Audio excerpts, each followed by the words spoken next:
You know what better being a 2-time world champion? Being a 3-time world champion. Did you hear Abraham? Yeah, because of you. Ryan said he didn't feel right all week up until coming to the fight. Did you ever respond to Well, that? yeah, because he was scared. Yeah, he knew he was going to fight some dude that got his entire number down. He's strong, he has a good left hook, and the one time he opened up, I cracked him and he didn't open up at all the rest of the fight. I knew he wasn't gonna throw no more damn punches, so I just had to keep going, He was not gonna take a single risk with me. This is kind of a night for tonight. What do you think went wrong? Oh man, just extremely off night tonight. I just didn't have it in me. A lot of things were missing. You need that aggression, you need that killer instinct. You think you underestimated Rolly tonight? No, I think I was just fighting that shit. Thank you, everybody. Thank you. You know what better be a 2-time world champion? Being a 3-time world champion. Did you hear Abraham? Yeah, because of you. Said he didn't feel right all week up into the coming to the fight. Do you have any response? Well, yeah, 'cause he knew he was going to fight some dude that got his entire number down. Stop making excuses. Rayleigh Romero has expressed that he doesn't feel sorry for Ryan Garcia. In fact, he thinks Ryan should be glad he wasn't chasing a KO. This change in tone comes as a big shift from his initial post-fight reaction where he briefly offered empathy and acknowledgement toward Garcia's effort. But as footage surfaced of Ryan Garcia breaking down and crying in a van after the fight, Lay's attitude hardened. What began as a surprisingly respectful moment turned into a cold and unapologetic stance, reinforcing Ray's belief that boxing has no room for sympathy once the gloves are off. He's strong, he has good left hook, and the one time he opened up, I cracked him and he didn't open up at all the rest of the fight. I knew he wasn't going to throw no more damn punches. So, I just had to keep going and going, he was not going to take a single risk with me. He knows that. Romero, who entered the bout as the underdog and under intense scrutiny following his own tough year, managed to silence the doubters in spectacular fashion. He didn't just win, he showed his will. The sharpness of his jab, the efficiency of his counter-punching, and the pace with which he controlled the fight surprised many who expected Garcia's speed and power to be too much. But what really stood out wasn't just the technical dominance. It was the mental edge. Raleigh says he had something to prove, and he proved it with the kind of clarity that fighters dream of. I know, disappointing night for tonight. What do you think? Oh, man. Just a really off night tonight. I just didn't have it in me. A lot of things are missing. You need that aggression. You need that killer instinct. No, I think I just need thank you. Thank you. He's done with interview. Ryan Garcia, on the other hand, looked like a man still trying to reclaim his rhythm. A year out of the ring due to a suspension, legal trouble, and mounting personal pressure had clearly taken its toll. In the ring, he showed flashes of the sharp, dangerous puncher fans had come to expect, but he lacked the consistency, composure, and confidence that could have turned the result. You dropped him in round 2. What was your initial reaction when you hit him with that left hook and floored him? The thing is, I thought he would, I thought it was just a flash 'cause he didn't really appear hurt, but I still win. After the final bell, he was gracious in defeat. Perhaps too gracious for someone who just lost one of the most important fights of his career. In his post-fight interview, he gave Romero credit and spoke of exhaustion and mental strain, but later the emotions spilled over. The viral clip of Garcia crying in a van laid bare a different side of the fighter, one that Raleigh now sees as confirmation that he pulled his punches, not literally, but strategically. Ryan. Brian, how you feeling?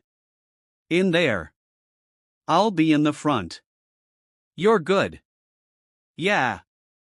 Thank you. Riley's response to that clip was blunt and dismissive. According to Romero himself, he feels that had he been pushing for a knockout, Ryan wouldn't have just been crying. He might not have even made it out of the arena conscious. To Raleigh, Garcia should be grateful that he wasn't dealing with the same version of Romero who entered the ring angry or looking for blood, because that version might have sent him to the hospital. For Romero, showing up in the ring and putting on a performance is about business. And in business, especially in this sport, mercy is rarely profitable. To his team very well, and before he went to the event, my father told him just keep your right hand up the whole night, and that's it. You'll win the fight. And he did that and he looked great. Brian Garcia's performance tonight. A fantastic victory for Rolando Romero. Almost made it look kind of easy. Yeah, it's crazy. I was surprised how I think he just never recovered from that check hook that Rolly did on him. So, I think he was too hesitant and maybe the hunger is not there like it should be. For this response may seem harsh, but it's quintessential Rolly. The same man who once had open doubts about Ryan's mental health claims. The same fighter who's been ridiculed and written off more times than he can count has finally found himself in a position of leverage, and he's not going to waste it feeling sorry for someone he just beat. To him, sympathy is a luxury for those who can afford to lose. For Romero, who clawed his way back from a TKO loss, criticism, and his own emotional demons, winning wasn't just necessary, it was redemptive. He deserved it. Ryan just wasn't active enough, and was landing more punches. There wasn't really a whole lot to go off, but are you surprised by the dub? No. You thought Ro could pull it off?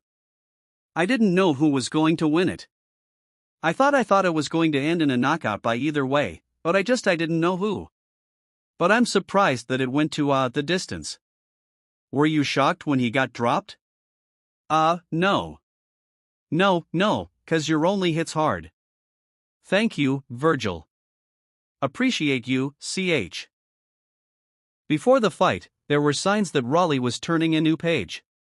He spoke openly about therapy and mental health, acknowledging past struggles and showing a degree of self-awareness that was rare in a sport built on bravery.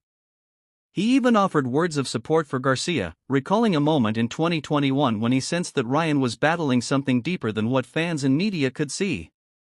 In those pre-fight interviews, Rolly came off as someone who knew what it felt like to be misunderstood, to be dismissed, and to wrestle with yourself when the lights go out. It was a mature, thoughtful side that few expected to see. Last time we got up before, is this the hardest you've ever hit at 147? No. I feel like most I ever been dazed was with Luke Campbell. I was actually dizzy with Luke Campbell getting up, but with Ruiz I wasn't dizzy. I was just like, oh, there it goes again. Oh, the CS again. But it doesn't really I don't really get 2 out of it. I'm just right there it's always a flash knockdown for some reason. I get right back up.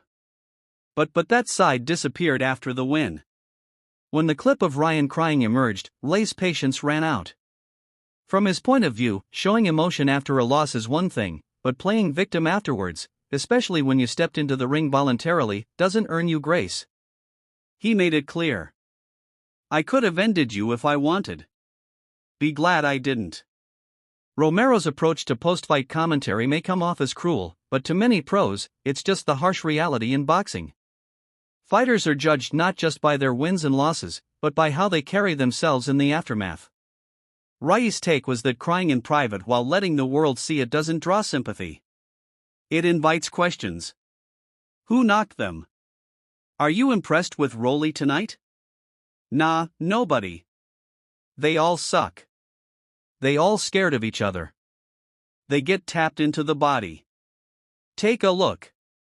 They shook. What should happen for Garcia now?